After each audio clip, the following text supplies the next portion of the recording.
Hello everyone, welcome to Nisha नॉलीवुड। Indian railways की तरफ से गवर्नमेंट ऑफ इंडिया ने वेरियस पोस्ट पर वैकेंसी निकाली थी, जिसके बारे में हमने शॉर्ट नोटिस से देखा था। उसकी डिटेल नोटिफिकेशन आ चुकी है। तो जो चीजें हमें शॉर्ट नोटिस में नहीं बताई थी वो अब हमें इस डिटेल नोटिफिकेशन से पता चल जाएगी। चीजें यहाँ पे और ज्यादा अच्छे से क्लियर हो जाएंगी। तो वो सारी चीजें जो नोटिस में मेंशन नहीं थी वो हम नोटिफिकेशन से देखते हैं कि सिलेबस क्या होगा, किस तरह से एग्जाम होगा, कौन कौन यहाँ पे अप्लाई कर सकते हैं, क्या क्या क्वालिफिकेशन यहाँ पे मांगी गई है, वो सारा क्राइटेरिया हम आज देखते हैं इस डिटेल नोटिफिकेशन से। फॉर्म की जो ओपनिंग डेट है वो 17 अगस्त होगी। 16 सितंबर तक यहाँ पे आपके फॉर्म फिल किए जाएंगे। ये वो सारी लिस्ट है जिस पोस्ट के लिए वैकेंसी आई थी। कोविड पेंडेमिक की वजह से 3 साल का एज रिलैक्सेशन यहाँ पे सभी को मेंशन है। जितने भी कैंडिडेट अपनी एजुकेशन क्वालिफिकेशन जो भी यहाँ पे मांगी गई थी, जितने भी कैंडिडेट्स यहाँ पे अपने फाइनल रिजल्ट का वेट कर रहे हैं वो यहाँ पे एलिजिबल नहीं है। जिनके पास उनकी डिग्रीज के सर्टिफिकेट्स होंगे, अपनी मार्कशीट्स होंगी, वो यहाँ पे एलिजिबल होंगे, वो यहाँ पे फॉर्म फिल कर सकते हैं। एज रिलैक्सेशन रिजर्वेशन के हिसाब से सबको दिया गया है। अगर आपको फॉर्म में कोई मॉडिफिकेशन करनी है तो करेक्शन के लिए 250 रुपए यहाँ पे आपकी फीस होगी। आरआरबी में जितनी भी वैकेंसी है 1:1 के हिसाब से कैंडिडेट्स को यहाँ पे शॉर्टलिस्ट किया जाएगा। सीबीटी बेस्ड एग्जाम होगा।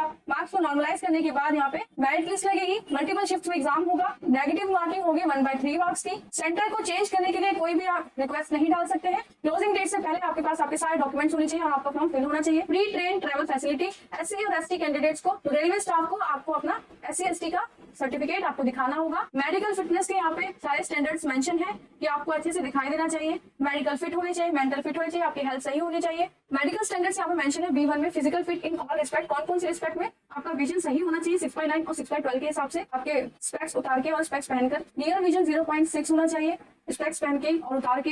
आपने vision, binocular vision, night vision, mesopic vision, ये सारे टेस्ट पास किए होने चाहिए। फिजिकल फिट में नेक्स्ट C1 स्टैंडर्ड में मेंशन है कि डिस्टेंस विजन आपको 6/12, 6/18 ग्लास के और बिना ग्लासेस के आपको दिखना चाहिए। नियर विजन 0.6 मेंशन है। जब भी आप रीडिंग करेंगे और आपको कोई भी क्लोज वर्क करने के यहाँ पे बोला जाएगा, ग्लास लगा के और ग्लास हटा के। डिस्टेंस विजन में 6/12 ग्लास हटा के या फिर लगा के। नियर विजन में 0.6 ग्लास हटा के और ग्लास लगा के रीडिंग में। और क्लोज वर्क आप कुछ भी कराएंगे तो उसमें सारे मेडिकल स्टैंडर्ड्स में आप इनमें सब में फिट होने चाहिए। सिटीजन होने चाहिए आप इंडिया के, नेपाल के, भूटान के, ठीक है। और भी बेंचमार्क्स यहाँ पे मेंशन है। सारी ही कैटेगरीज के लिए जो एज है यहाँ पे मेंशन हो रखी है। सारी कॉम्पिटिटिव और कैटेगरीज के लिए, जैसे एज ग्रुप 18 से 33 में जो भी कैंडिडेट्स आएंगे वो यहाँ पे उनकी एज 1/1/2007 से कैलकुलेट की जाएगी और 18 से 36 के भी 1 जनवरी 2007 से कैलकुलेट की जाएगी। Unreserved, EWS, OBC, non criminal, SC ST सबके लिए यहाँ पे मेंशन है। मिनिमम एज 21 साल और maximum age 43। Category wise age relaxation mention है, जैसे कि एससी एसटी के लिए 5 साल, नॉन क्रिमिनल के जो ओबीसी कैंडिडेट उनके लिए 3 साल, एक्स सर्विसमैन जो अनरिजर्व कैटेगरी से बिलोंग करते हैं और ईडब्ल्यूएस को 3 साल, एक्स सर्विसमैन जो ओबीसी और नॉन क्रिमिनल से बिलोंग करते हैं 6 साल, सी और एसटी के लिए 8 साल। और ये बेस होगा कि उन्होंने कितनी सर्विस की है उसके बेस पे। जो डिसेबल कैंडिडेट्स हैं उनके लिए 10, 13 और 15 साल अलग अलग कैटेगरी में। जो group C, group D railway staff में कम से कम 3 साल सर्विस दे चुके हैं कि maximum age 40, OBC non criminal की 43, एससी एसटी की 45। तो सारे बेंचमार्क्स यहाँ पे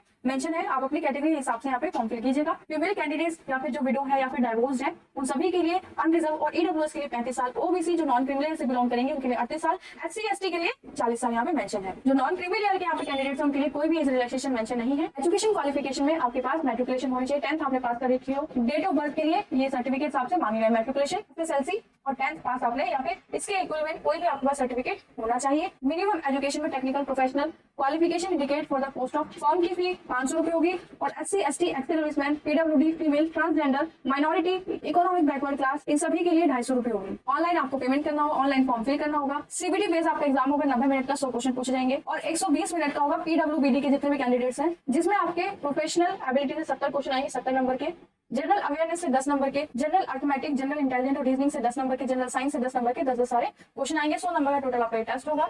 1/3 आपकी यहाँ पे नेगेटिव मार्किंग होगी। जितने भी अनरिजर्व और ईडब्ल्यूएस कैंडिडेट्स हैं 40% उनके लिए क्वालिफाइंग मार्क्स होंगे। ओबीसी और एससी के लिए 30%, एससी एसटी के लिए 25% नंबर आपके क्वालिफाइंग मार्क्स होंगे। पीडब्ल्यूबीडी के लिए 2 मार्क्स रिलैक्सेशन दिया जाएगा। डॉक्यूमेंट वेरिफिकेशन के लिए सीबीटी एग्जाम जितने भी कैंडिडेट्स ने दिया है उसके 1:1 कैंडिडेट्स को यहाँ पे बुलाया जाएगा। कोई एडिशनल टाइम नहीं दिया जाएगा डॉक्यूमेंट्स को कलेक्ट कराने के लिए या सबमिट करने के लिए, आपके पास पहले से ही होने चाहिए। मिनिमम क्वालिफिकेशन हर पोस्ट के लिए अलग अलग है, तो आप अपने स्ट्रीम के हिसाब से यहाँ पे फॉर्म फिल कर सकते हैं। जैसे नर्सिंग सुपरिटेंडेंट के लिए अलग, कार्डियक टेक्नीशियन के लिए अलग, क्लिनिकल साइकोलॉजिस्ट के लिए जिसमें मास्टर डिग्री मांगी गई क्लिनिकल साइकोलॉजी में, सोशल साइकोलॉजी में किसी भी रिकॉग्नाइज्ड यूनिवर्सिटी से। ईसीजी टेक्नीशियन के लिए अलग, फील्ड वर्कर के लिए 12th होनी चाहिए आपकी साइंस सब्जेक्ट से, जिसमें बायोलॉजी और केमिस्ट्री आपका सब्जेक्ट होना चाहिए। तो यहाँ पे सारी स्ट्रीम्स की क्वालिफिकेशन मेंशन है कि कौन कौन सी पोस्ट के लिए कौन सी एजुकेशन क्वालिफिकेशन यहाँ पे चाहिए होगी। पोस्ट यहाँ पे कैटेगरी वाइज सेग्रीगेट की हुई है कि कौन सी कैटेगरी के लिए कौन सी पोस्ट के लिए कितनी वैकेंसी आई हुई है, ये पूरी लिस्ट यहाँ पे मेंशन है। तो आप अपनी स्ट्रीम के हिसाब से फॉर्म फिल करेंगे। लाइक कीजिएगा वीडियो को, शेयर कीजिएगा फ्रेंड्स के साथ, सब्सक्राइब कीजिए चैनल को, बेल आइकन को प्रेस करके रखिए ताकि जितनी भी आगे वीडियोस की नोटिफिकेशन है वो आपको मिलते हैं। चैनल पे गवर्नमेंट जॉब के नाम से प्लेलिस्ट अवेलेबल है, आप उसे भी जाके चेक कर सकते हैं, फॉर्म फिल कर सकते हैं। जुड़े रहिए हमारे चैनल से। All the best and thank you.